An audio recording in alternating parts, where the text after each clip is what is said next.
Hey everyone, I'm gonna show you about a minimal search with hxpush-urltrue and Keystone JavaScript. Specifically talking how to manage the history back. Let's take a look. I'm gonna click on here and then we know this kind of example. So it's basically I can search for hospital, boom, it works. I can search for bed, boom, it works. This is just something that we have been doing in the past. And here's the codes. It's basically a form.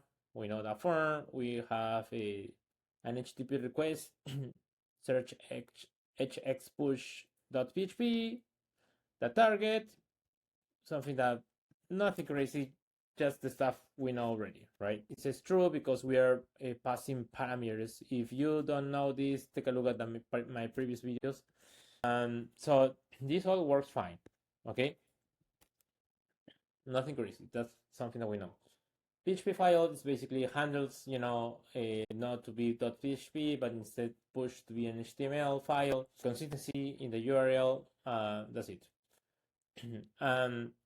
What is new and that I wanted to show you now is the following: is that if I type as I'm typing like hello, then if I go back to history and I click on go back,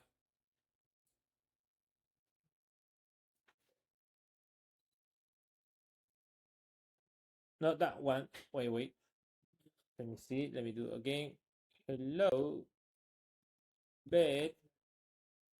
Look, here is the bug. You see, it says hello is displayed here, yes, but it is not in the search inputs.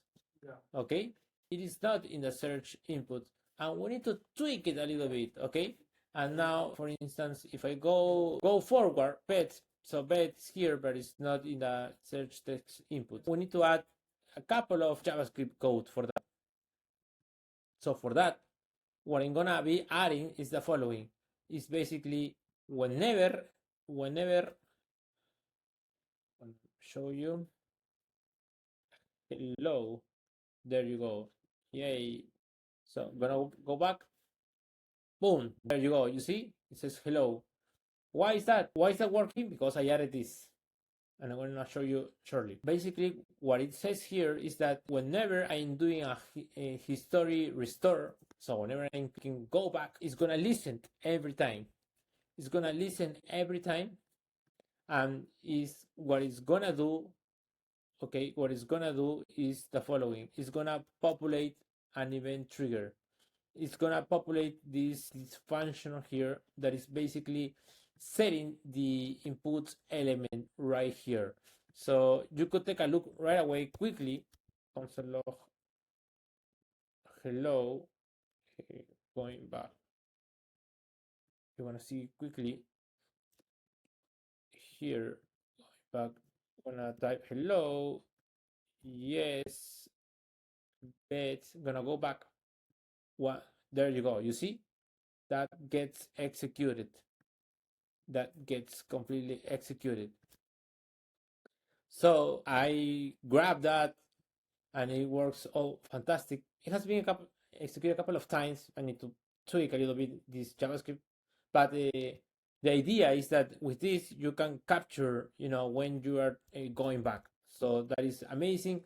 And then you store here the query parameter, and then you pass into this inputs dot value. So this text field gets populated. Another issue that I haven't mentioned is that the first time, if I remove this one, I'm gonna remove the script.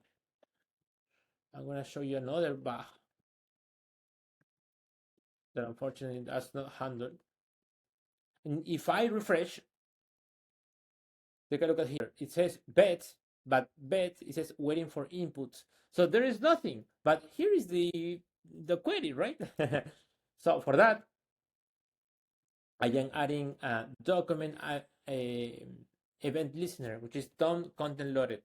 When the DOM has been updated, DOM has been loaded. Sorry. Let me refresh the page. There you go. DOM has been loaded. when that happens, it's gonna populate and trigger this one. It's gonna execute this function, and with that function, we are grabbing the queue. I'm gonna show you real quick. We are grabbing the queue argument, which is bet.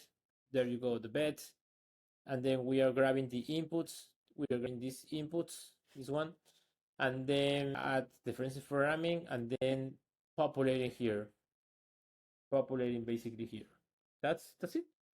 That's how you have to tweak it a little bit to make this happen. First, when the page gets loaded, and second, when you are doing a go back, you have to tweak it a little bit so that the foreign element is also right there living. Why we are doing that? Because HTMX does manage, like in React does, like state value, and it stores the value and so on. No, that does do that.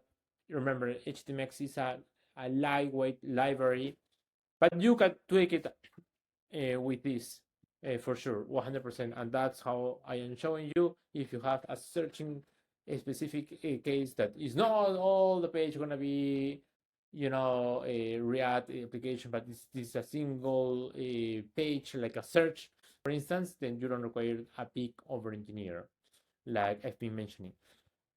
You just tweak it a little bit with JavaScript, and you also have the beneficial to use this event listener with a done content loaded, and then boom, there you go. You are done. You can call it a day. So I hope you like this demo, and that would be ta-da!